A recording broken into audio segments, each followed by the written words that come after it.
be tying the Muddler Minnow. Now this fly, while some may seem to think it is a little more complex, a little more daunting, we're going to be tying this within our beginner fly tying series. What we're going to try to do is try to break down what may seem to be a very complex pattern into a couple simple parts, and hopefully you'll be able to see that it's actually not as challenging as what people may think. For this fly, we have a Daiichi 2220 streamer hook. This is in a size 8. You can tie this larger if you want. Bigger hooks are easier to learn on, but I think a size 8 is a plenty good compromise of being a larger hook in order to be able to tie on and learn on, but also give you a fly that's going to be very fishable in the end. These are definitely tied much smaller, size 10, size 12s, and significantly larger as well, as we are. Muddler Minnow is designed to imitate a small bait fish, specifically a sculpin. And sculpins can actually get quite large. You'll see some that are like the size of your hand, or they can be very, very small. And this, of course, we are imitating a very small stream sculpin. We're also going to need a turkey feather. There's a bunch of different types of color that you may find in turkey feathers, especially since our turkey feathers generally are coming from wild bird. I just happen to have this feather, and for the most part, I don't think the color matters that much, but some people have a particular preference. Just see what you like and what works for you. We're also going to need this is going to be our underwing. This is a squirrel tail. This is, more the traditional pattern. I happen to have a squirrel tail on hand, so I'll use it. But in this video, we're also going to see how you could substitute material from what may be in the original recipe and still get a fly that looks very similar to the original or works better for your needs. So if you don't have a squirrel tail, don't feel the necessity to go out and purchase this from your local fly shop. If you've got bucktail, the backside of a bucktail, so typically if we look at a natural bucktail, we'll have the white and then there'll be the brown side. That brown side will have characteristics very similar to the squirrel, and you could use that and get a very fishable fly as a result. We are also going to need for this some type of body wrap. Now the original was using gold. This is like a kind of a thicker body wrap material. And so I don't have the original material it was tied with. So what I wanted to show you is how I can imitate to get the thicker body that I can get from a wrap, but then also if I substitute and then overwrap that material with some, in this case it's Krennic, but you could use Flashabou, any type of flash that you may have, I can get something that looks similar to that original, and it's really going to give me a fishable fly. The next thing that we're going to need is some type of wire. This is a medium gold wire that I'm going to use. You could use a thicker wire if you want. All it's going to do is add weight. This fly is meant to be fished towards the bottom, so adding weight is not going to be detrimental in any way. And the last thing that we really need for materials is some deer hair. This happens to be the same type of deer hair that I would use for my stimulators. I can use it for an Alcocatus. I don't need to go out and find a specific muddler hair. Again, I'm going to be reusing material as much as I can so I don't feel compelled to have like the equivalent of a fly shop in my home to tie the flies that I want to. Now, as far as tools, for the most part, it's a standard. You'll need, scissors and things like that. But I've also taken a double-sided razor blade and broke it in half. This makes it really easy to deal with the turkey wing. You could also use this to shape the deer hair head on this if you want to, but I'll show you how to do that very easily and effectively with just scissors. You don't need to go out and get a razor blade, but if you have any on hand, they can make a nice addition. Again, for this, since we're going to be using deer hair, we're going to have our deer hair stacker. This happens to be a medium size. This is pretty good when we deal with larger amounts of hair on the front end. And I'm also, just to clean my deer hair, going to be making use of a hair comb.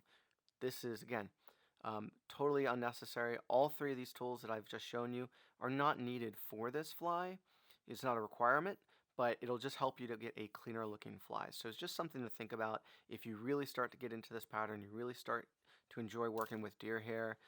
Those are things that you could probably invest in and be able to help your fly tying. But I'll show you how you can get away with not using those tools and still have a very fishable pattern. Our final thing is going to be with thread. Now I'm going to tie this entire pattern using this olive UTC or 140, or you may see it as a 3/0 thread. This is a very light thread for working with deer hair, where we're actually going to spin the head on it. So we're going to have to be really careful. If we want, and I'll show you where in the fly that you can do this, you can actually switch over to a heavier thread just to do the head of this fly and to spin the hair. And that'll help give you a little bit more insurance from breaking your thread off. But I'll give you some tips into how to kind of give yourself some buffer room and give yourself some breather room if you do accidentally break your thread off. Okay, so let's just go ahead and get started. So we're going to do our standard thread base. We're going to start up at the eye of the hook, start working back, capturing our thread. Something that, we should be pretty familiar with by this time. Go ahead and cut off our tag end when we get about halfway down the hook shank and continue wrapping. Now, like always, I take my debarb pliers that I have and I crush my barb before I put it on my vise. As I always say, please don't use your vise to crush your barb, because it is going to result in, over time, wearing out the jaws in your vise faster. So we're going to bring our thread all the way back to where either you see here where this bend of this hook is just starting, or an easier reference could be where the barb of this hook has been crushed. That gives us a good reference point for our tail. So our tail material is going to be our turkey feather, and we are going to take a section of turkey feather off of each side. That's going to result in, because this feather has two different sides, it has this dull side and it has this more vibrant shiny side, and we want two sides of the shinier material. Now the reason why we're going to take it off of one from each side of the stem is that the feather has a natural curve. This is going to allow our curves to line up. If you only take off from one side, it actually won't line up as well. You could also work with two separate feathers together. That's going to probably result in a tail that's even closer together. But honestly, over time, this is going to meld and really look as one piece of feather versus two. So to do this, we're going to take our razor blade and we're going to start always from the back of the stem moving forward. This allows us to clear material out of our way as we move forward. Versus up here, I have this little bit that's already cut. You can see it's kind of hard to separate it and pull it out. But if I come into here, and I'm only going to do about a razor blade's, half of a razor blade width, just kind of slide along, I can just pull it up. I actually cut too far, but it's real easy for me to take that razor blade and pull it apart. That's something you just aren't going to be able to do as well if you're starting from the front of this feather. So that's why we work from the back. So we're going to go ahead and we're going to cut another section from the bottom. Again, about a razor blade width. Pull off a section. Now, here's one side. Here's the other. You see how this curvature is going to match up and keeping our shiny side together. But I noticed that they're not quite the same width. So all I'm going to do is kind of overlay. And then just take and pinch and just separate off a little bit from the one feather just to make them closer in size. So I'm just lining up the two feathers together, making sure that that curvature goes together. Okay, that looks pretty good. These are ready to tie on. So the length that I want, I'm really looking for maybe half the hook shank. So I'm just going to kind of lie it on here, or you could go all the way back to where the hook point is. That's a pretty good reference point as well. And then I'm just going to pinch with my left hand right in front of that. Now this is the part I want you to pay attention to. It's really easy to crush this material and have it not look the way that the pattern's intended. So I have it in my left hand and I'm pinching. And I'm going to bring my left hand down to where my fingers are just over where my tying thread is so that I can bring my tying thread up and then bring it down. So I want to show you that again. So I measured it, say, okay, that's about right. Take with my left hand, grab it right at my tie-in point, bring my tie-in point right over top my thread, bring my thread up to where it's pinched between my fingers. This allows me to take my thread and let it hang down, take my right hand, grab this turkey, and you see how quickly that happened? What's going on is that gravity is collapsing this turkey feather. So now I can take my thread, and I'm just going to do a couple loose wraps, do about 3 loose wraps, and then I'll start pulling up and putting a little bit more tension on. When I let go, results in this tail that has a little bit of vertical body to it. It hasn't been completely crushed. Now it's not going to look the same way it was when it was on the feather, and that's okay. You know, it's always going to have a little bit of a deformity because you're pinching it down, but that's how you get it instead of it collapsing and being flat, and it's still vertical to the hook. So I'm going to put my left hand back on it and just kind of support this wing as I come up.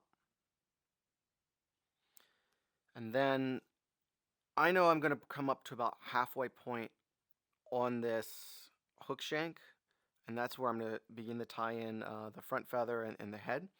So I'm just going to cut at a slight angle, come back, again, kind of support this feather so that it's not going to turn. I'm not going to pull the hook off, although it should be pretty tight. And then go ahead and work my thread back. And again, like we've done before when we've tied other flies, by cutting in that angle, we get a really nice even transition. And I'm just going to work these 2 feathers together, let them meld together a little bit. That's looking pretty good. Okay, so we are ready now to start bringing in this this body. So we're going to use our body wrap. But before we put in a body wrap, anytime you're working with wire, you tie that wire in before. So we're going to wrap this material over. Then we're going to make it gold with our krennic. Again, you could use Flashabou. And then finally, we're going to put in our wire. But to do this correctly, we're going to tie the wire in first. So just remember that when you're working with wire that you're going to use to help secure wraps, cut your wire and tie it in first. So I need, about this length, right? Just I don't know, it was about 3, 4, 5 inches long. And I'm going to cut it. I'm using my D-barb pliers for this so that I'm protecting my scissors. If you cut wire with scissors, over time you're going to dull out your scissors pretty quickly, and you know, so I try to protect my scissors as much as I can. Lay this wire over. So let me do it on the other side so you can actually see what I'm doing. I'm kind of laying it over, and I'm doing loose wraps, doing about 3. Then I'm going to take and bring that straight on top. Pulling my tension straight up. If I pull my tension down, the wire is going to slowly start to turn itself. If that happens, you can just pull it back up. But if you're putting your tension on the upstroke, you'll notice that really doesn't happen. And so I can just go straight forward, and I can work my thread all the way back. This just gives us a wider body by tying it with the thread on top, and it keeps everything in orientation with the hook shank. Should allow it hopefully to fish a little bit better. So we're going to take our kind of body wrap material.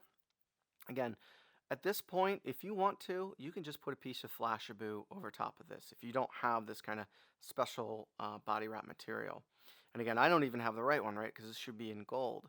So you could just do Flashabou over this, don't even worry with this, and be able to fish your fly just fine. I like using this material though because what it does is it adds a little bit of volume to the body. Again, this is supposed to be a small fish. And if you look at sculpins, they're a little stocky. So I'm tying this in at a slight angle. You see this angle here? The reason why I've done that, and I'm just going to bring my thread forward, is it is going to allow me on this first wrap to not have to try to do a 90 degree. You see how that's going to lay real nicely? Now I'm going to wrap down and away from me, but you'll see when this wrap comes up, it's almost like it's just naturally wanting to wrap in. So if you ever have material that gets this really big bunch in the back, it might need to be tied in at an angle to help prevent that. This is really important if you're dealing with peacock herl or something that's a little bit more delicate, because that can actually snap on that harsh angle. So I always tie my peacock herl in at an angle as well. Okay, so I'm just going to keep wrapping this forward until I get up to where the end of my wire is, right close to the halfway point. That looks pretty good. And I'm just going to make sure that my thread is behind that material, wrap once in front, behind the material, front, behind, and in front. That allows me to know that I've got at least 3 wraps trapping that material in. I can go ahead and cut my material off. You notice I'm using my finger here to pull the thread away. That helps prevent me from accidentally cutting my thread. That's learned from trial and error. I have accidentally cut my thread off more times than, well, I'll admit. So just a nice way to help prevent that. Just put a couple of wraps in to make sure that that's good and secured. Now again, I'm sure I could actually leave this fly like this and it would be totally fishable and it would be fine. But I want to have that kind of gold coloration that we saw, really when you look at a classic muddler. So I'm going to take just a strand of Krennic. If you use Flashabou, it would probably be a little bit easier. I really like the shine that Krennic gives. I'm just going to trap the end of it in, wrap my thread forward. I'm not worried about that little piece of Krennic sticking out. That's going to get cleaned up over time. And I'm going to try to wrap this in the same orientation that I wrapped my other body wrap. So for me, that's down and away, up and towards. And I'm just going to keep wrapping one over the other. Now when I do this, it's highly likely that I'm not going to get a perfect coverage of that underbody. And I'm okay with that. I'm going to have a couple gaps. All that's going to do is provide a little bit more interesting modeling to the main body of this fly. Fish may notice it, it may not, but it won't be a solid color, which is a little bit more natural. So my piece of flash is starting to get a little bit shorter. So when it gets too short that it's not really super easy, I'm going to go ahead and put my hackle pliers on the end, and that's going to allow me to work with this material without accidentally dropping it and then having it unwind and having to do it again. So I'm getting close to the end. Still have plenty of Krennic to get back to the front. It's one of the reasons why I like Krennic's nice and long. I'm not going to wrap too far back. I don't want to kind of wrap over that tail. I want to try to protect that. So I'm just going to be really careful back here. All right, that looks pretty good. Now I'm going to kind of start doing some open spirals forward, just so I can get back to my thread. I might do an extra wrap right there because I know I missed that spot, and I have kind of the perfect amount. So I can go ahead and take my thread, capture the end of this in place, put a couple wraps in. Now that got a little bit loose on me. So we're going to back up a bit. I didn't quite like how that one laid down. There we go. So I'm just going to pull that material tight. Come back in and trap that a little bit more carefully. Okay, I'll take my scissors and I'll cut a little bit of that excess off. So now we're ready for our wire. So if you remember, I made sure to wrap my orientation where I was coming up and towards me, down and away from me. So now I'm going to be up and away from me, down and towards me. And I'm going to do an open spiral with this wire forward. This is called counter wrapping. So if any of this Krennic or body wrap were to get torn up from a fish and were to break, this counter wrapping should trap it in place and keep this fly from unraveling and just give it a little bit more longevity. So now that I have it forward, I'm going to go ahead, same as I did before, right? One wrap in front, one wrap behind, front, behind, do that 3 times. Should make sure that my material is good and trapped. And then I usually cut my wire off versus just trying to break it or helicopter it. Because if you do that, sometimes it can really mess with the rest of the materials on the fly. So I've cut that wire off. Now because I cut it off, there's this little kind of spiky bit. With these debarb pliers, and you don't have to get a special pair of debarb pliers, you can just use a pair of needle nose or your fishing pliers, your hemostats. Try to get multi-use out of your tools. But I'm just going to use that to crush that down, and now that's laying nice and flat. And I'm just going to put a couple of wraps over everything to make sure everything is nice and trapped and smooth. So this next part that we're ready for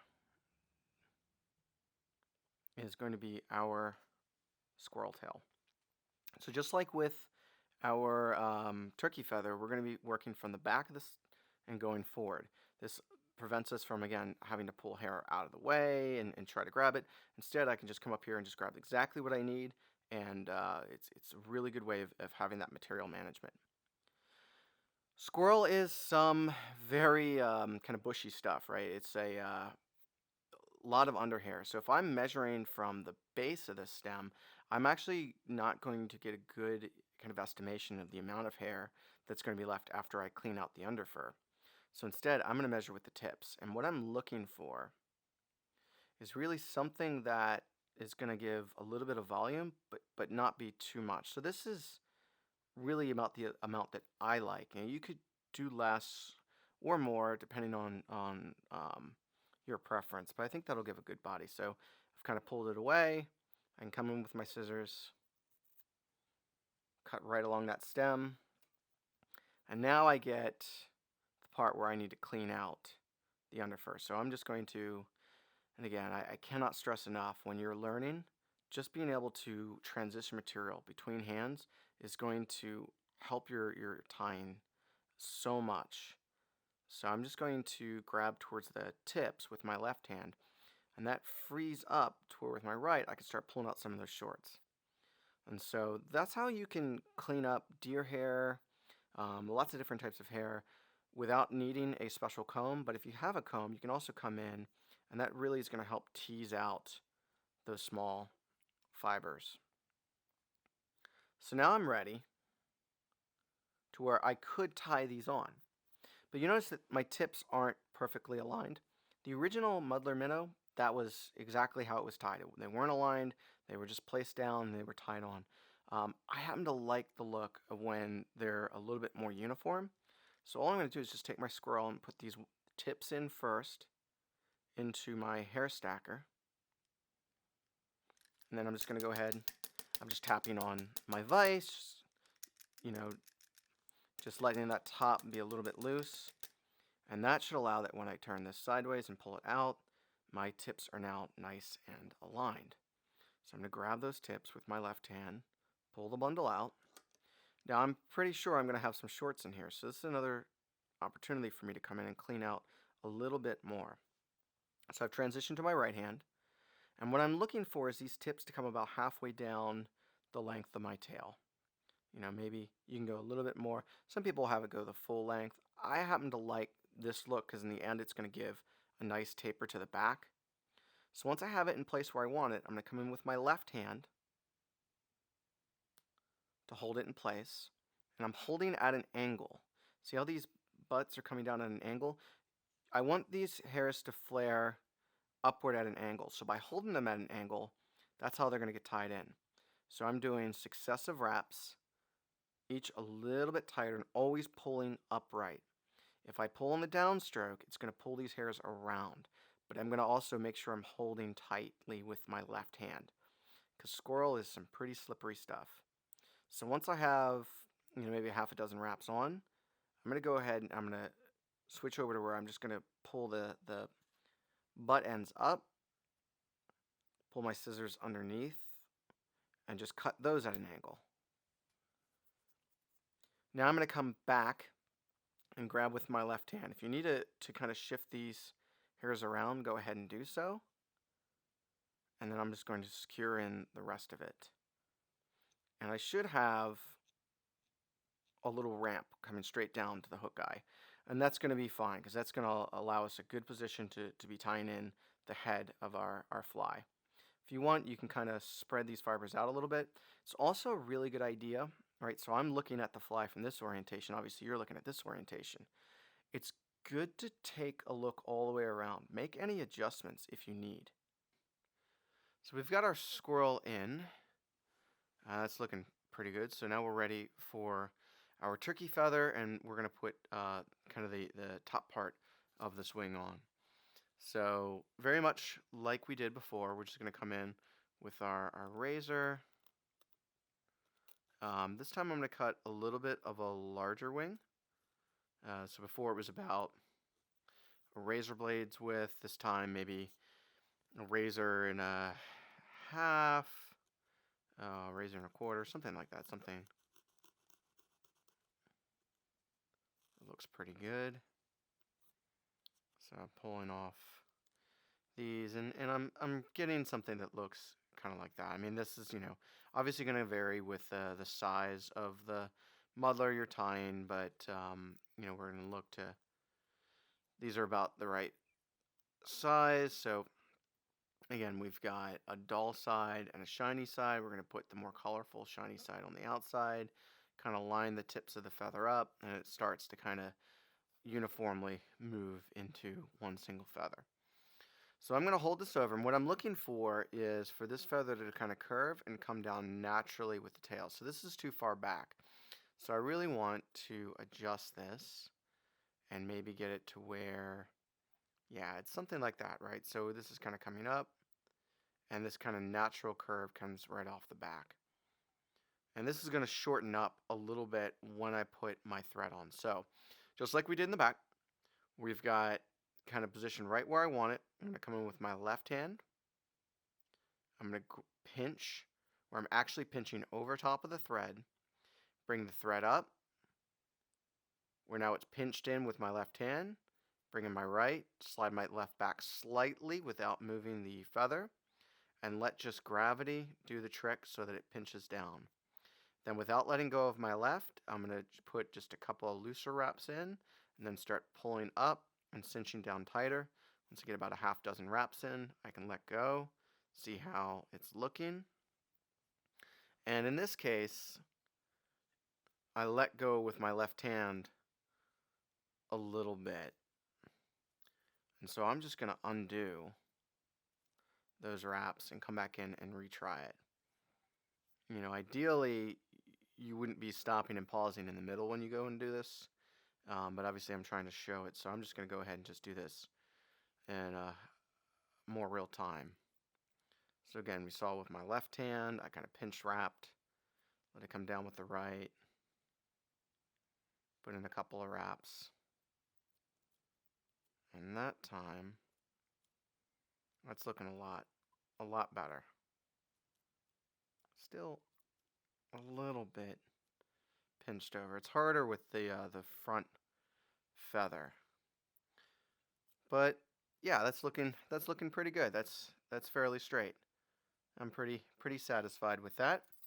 So I'm going to go ahead and trim, and I'm kind of trimming behind the hook eye, but at that angle. That's going to allow me to go forward. I'm still going to pinch with my left hand to make sure nothing's really going to move on me, and get a really nice tapered section. I'm going to bring my thread back to here as I'm ready for my deer hair collar. Now, one of the things that I'm going to do is I'm actually going to take some high gloss head cement. I'm really going to kind of cement everything in place. You can use a super glue if you'd like for this as well, depending upon what you want.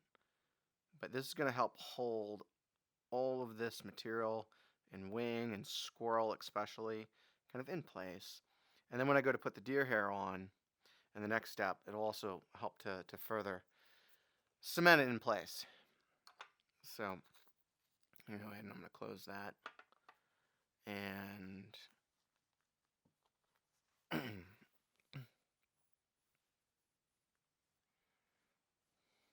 okay. I don't like how that is. All right. All right, so now we're ready to go ahead and get our deer hair and put our deer hair on. So for this, what I want to do is I'm going to put a collar all the way around. But rather than try to do this in one large motion, with one big bundle of hair, I'm going to do it with two separate smaller sections.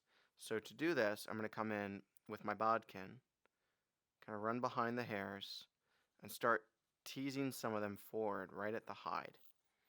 And then what I'm really looking for is making sure that I have enough, and I'm just going to kind of pinch these together so it's a little bit more reminiscent of what's going to be like on the hook. And I'm just kind of looking to make sure that it's going to give me a full coverage. And this is about what I want. So I'm just going to go ahead and pull those as far back from the hide as I can get away with. Come in with my scissors and trim as close as possible so that I'm ready for the next bundle of hair. And so I now have this deer hair, and I need to clean it. So you might be able to see all these little wispy bits. If I come in with my fingers, see all of that is coming out, and I would just have to keep coming through. You can also use a hair comb. Again, not required, but it sure does make this faster and easier. You can see all of that just came out of it. So I'm just going to go ahead and use my comb to clean a lot more of it. And now it's a much cleaner amount. So the original pattern did not worry with aligning the tips. It was just placed on and wrapped in place. I am going to align these tips because I think it makes a much cleaner looking fly in the end. So I'm going to take the tips first, place them into the stacker, and just go ahead and tapping them on the bench. Taking them out. Now we can see our tips are aligned, so I'm going to grab those with my left hand, pull the bundle out, check to see if there's any shorts. There's one. And then I'm going to grab the butt ends with my right hand so that I can measure. And I had two shorts on the other end.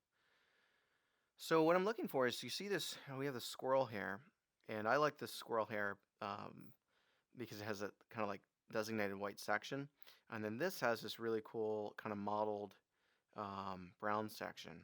So I kind of want those to work together. So I'm going to have this hair end where the tips are ending right before the white. And so we get this mottled transition. And when you look at a sculpin in photos, they actually have a little bit of a mottled appearance. And so we're going to kind of try to imitate that. So once I have these in about the right position, I'm going to come in with my left hand and grab the entire bundle. And I'm just kind of trapping them in place. Now, these next few wraps, we're going to go ahead and we're going to do one loose, one medium, one tighter, and then one significantly tighter. But I'm not pulling too hard, because if I pull too hard here, I'm going to break my thread. So now I have enough wraps where this is wrapped in place. So I want to go ahead and do the same thing on this side of the fly. So I'm going to go back in, grab my hair, come back in with my bodkin, grab a section, kind of tease it out, grab these fibers, and again, I'm just trying to make sure that that's going to be enough of a coverage, and that's kind of comparing the two. That's pretty close. That's fairly comparable. So bend those away from the hide and trim nice and tight. And so I'm just going to go ahead and clean this bundle off using my hair comb. Again, it pulls so much of that out. So that's cleaned up. Back into the hair stacker. Tips first.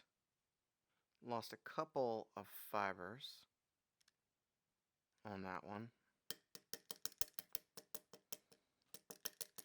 One of the nice things about the hair stacker is if you did what I just did, I just lost a few. And so, I'm kind of thinking maybe I should add a little bit more. So I can come back in, grab a small bundle, of hair, trim that off. Still need to clean it. Still need to get out the shorts. Still need to get out all of that under fur, because that under fur is going to really fight me when I go to stack and tie. So now I can just put these butt ends in with the other bits. This is one of the nice things about having like a medium-sized stacker. And now that's all going to stack together. We can see our tips are nice and aligned. So grab down by the butt ends, exposing my tips, and we're just going to, again, align it. I'm going to do this way. Come back in with my left hand, kind of grab all the hair together, and we want to do a loose wrap entirely around, and then tighter, even tighter, and that should be nice. And we get this kind of nice wrap around. So the next thing is I'm going to show you this kind of handcrafted tool. This is just a dowel rod. Now this dowel rod, I went ahead and I drilled a hole down the center of it. And this, I've got a few of these depending on the size of fly that I'm tying, allows me, and I'm just going to use my finger to move some of the fibers to grab right around that hook eye and push right back against. Now I'm not putting a ton of pressure on this because I'm not trying to stack this tight. But what this allows me to do is then pull my thread forward and spin my thread in the front of all this hair. I'm not going to trap any hair. Everything is going to be nice and tight. The next thing I'm going to do is something that you should always do when you are tying with hair. After every successive amount of hair you've put in a couple of half hitches. So to do that, I'm just taking my tool, coming down on my thread, going forward, and just wrapping it around. It creates a half hitch. And when you do half hitches, you want to do one half hitch one direction. So that time I came underneath and twisted. And you want to do a half hitch in the other direction. So I'm going to come down and twist over. And that locks it in place. Okay, so I got more half hitches than I actually need. Why I did that is if I pull too hard now and I were to break my thread, I have knots in place that will protect this fly from unraveling. Now we also protect it a little bit because remember we put in that head cement and that's going to help hold all that thread together. But these half hitches are also going to really help me when I'm spinning deer hair to make sure that if I break, I can just tie my thread back on and it's not the end of the world. Okay, so I'm ready to put on the head of this fly. So unlike the collar where I was only going for a small amount of hair, here I want to put on as much hair as I can manage. So when I come in with my bodkin this time, I'm going to come, and by the way, when I'm working my patch of deer hair, I'm working from one side all the way over to the other, trying to do this as evenly as I can so that, when I go to get the next clump, it's pretty simple for me.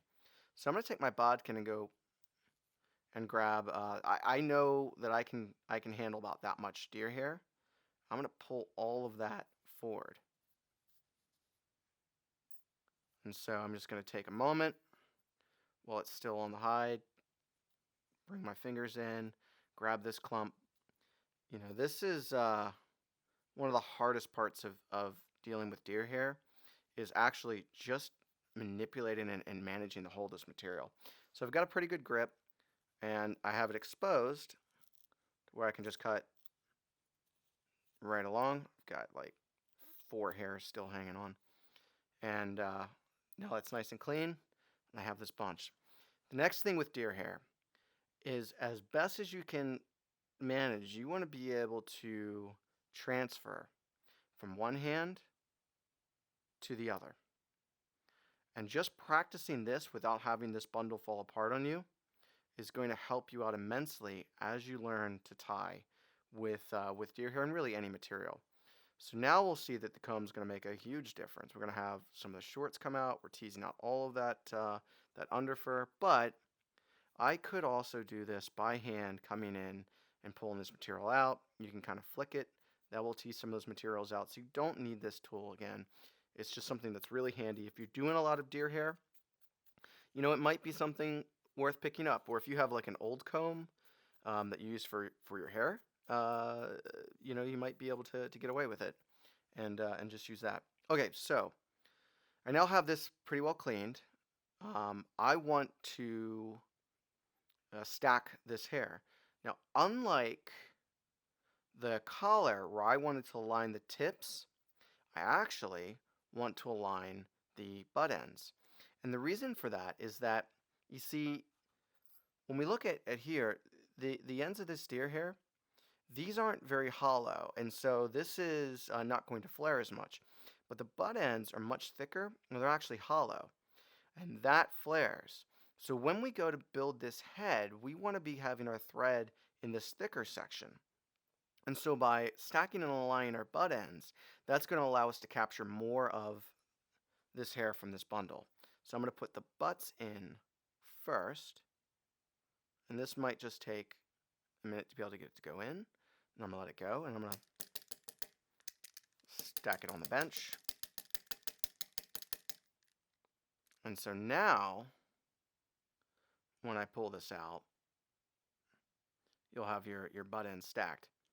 So I'm going to stack that a little bit more because they're actually not as tight as what I want them to be.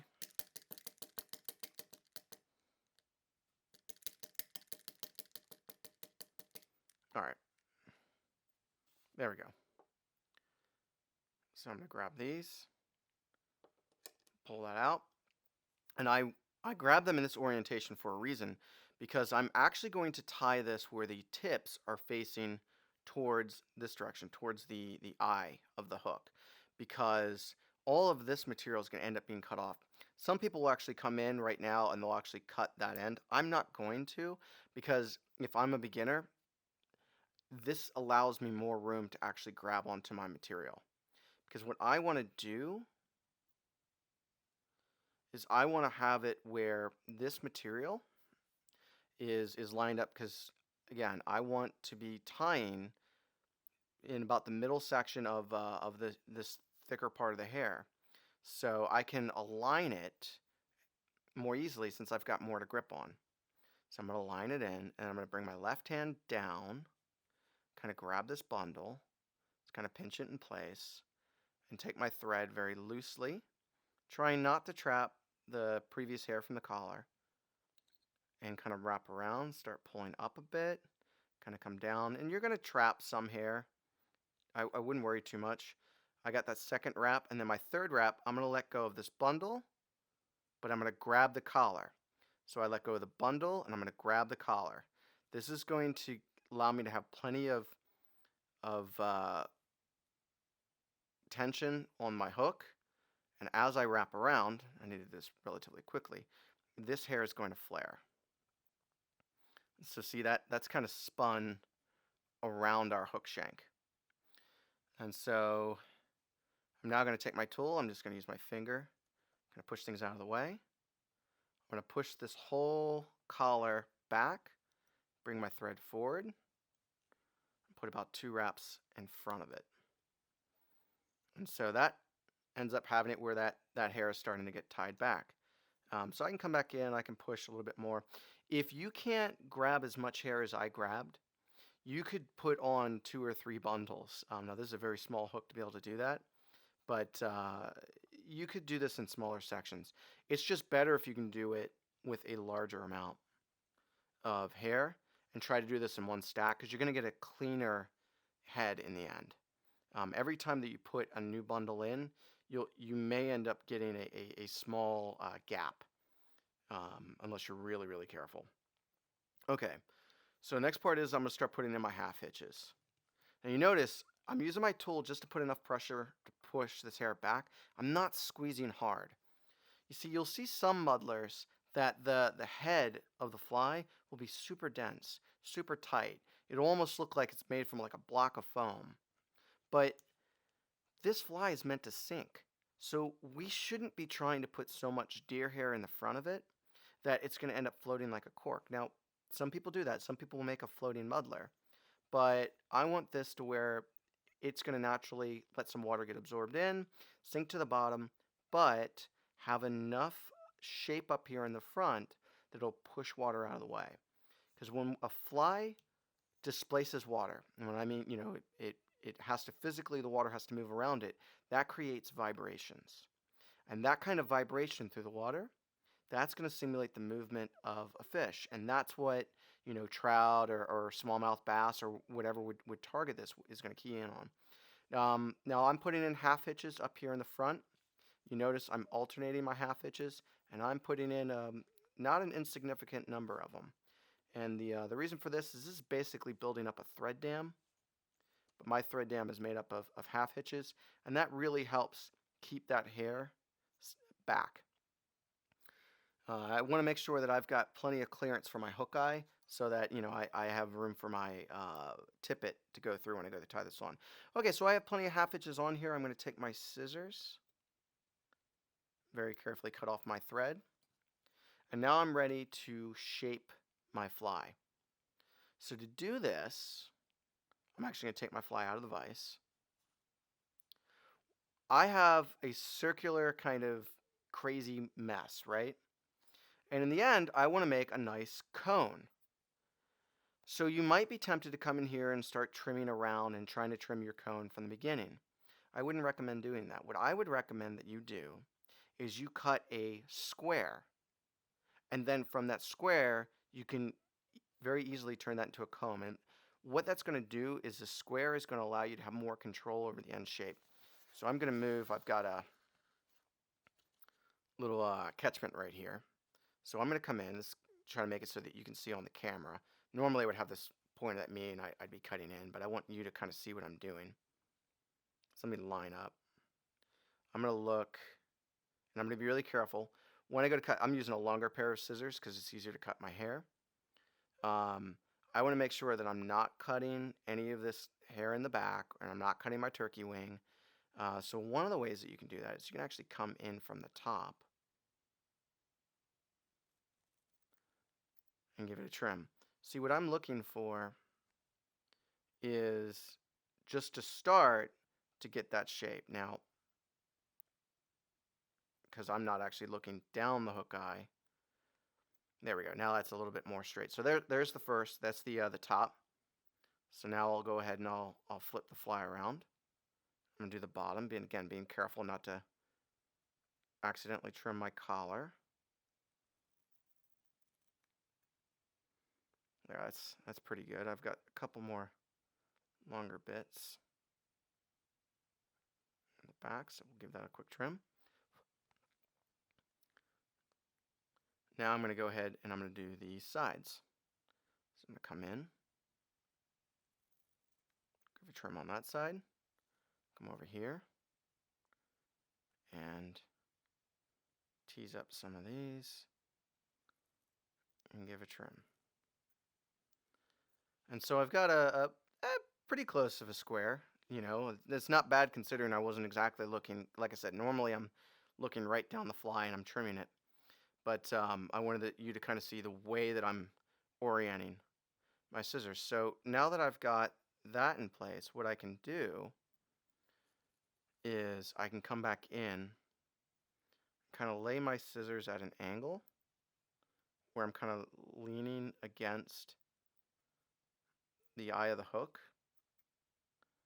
and just start pivoting around this fly. This is going to build the front end of my cone. Notice I still have this square, but now I'm starting to get a more hydrodynamic square. Why I'm doing this, so I got my general shape. I know about the overall width. The square gives me the kind of end dimensions of the head. Now I'm starting to shape back so that I know where the front of my fly is. If you just immediately start going after that cone shape from the very beginning, you can end up getting something that's a little more off-centered. It may not be symmetrical, and so the fly may end up not kicking the way that you would want. So now that I've got a little bit of this cone shape in the front, and I've got my square, I'm going to come in on my corners. This time I kind of do need to look down it. And I'm going to start trimming on my corners a bit. And this is getting my cone really well defined in the front portion of the head. The back portion is still not right. So now I'm going to come in at about the same distance and start just trimming around the fly. And this is more perpendicular to the hook than at an angle like we've been trimming. You may have a section here, like I missed some of these hairs, so I'm just going to push back the collar and come in, push back the collar, give a trim.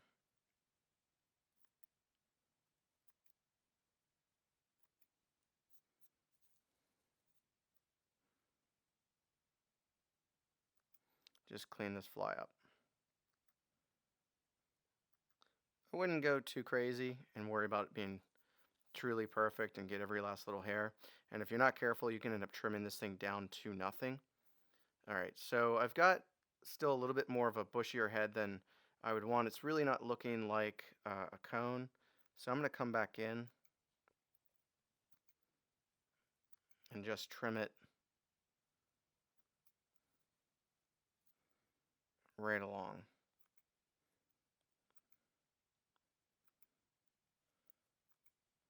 Alright, I'm going to look down it for a minute. This will be a little hard to see on camera, but I really want to make sure I get this symmetrical. If you need to, use your fingers and pull down that collar, exposing your hair. And that's going to allow you to see down. You can come back and trim some of these longer fibers. And I'm just taking my time. Another thing to do is to tease everything out with your fingers. Just tease it out. That'll show you where some of the longer ones are. And you can come in and you can give them a trim. I can see this side a little longer than everything else. Let's get my angle right.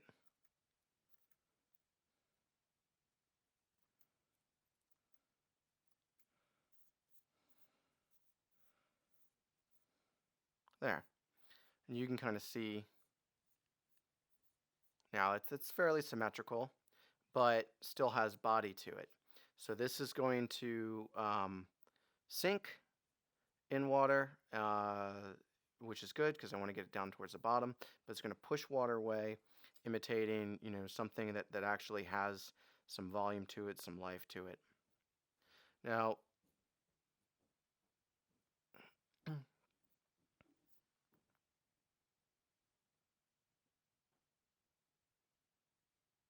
okay, so now some people will even come in. I'm going to trim a little bit on the bottom. Some people will trim this down real far. I'm just going to trim a little bit. I'm going to leave some of it.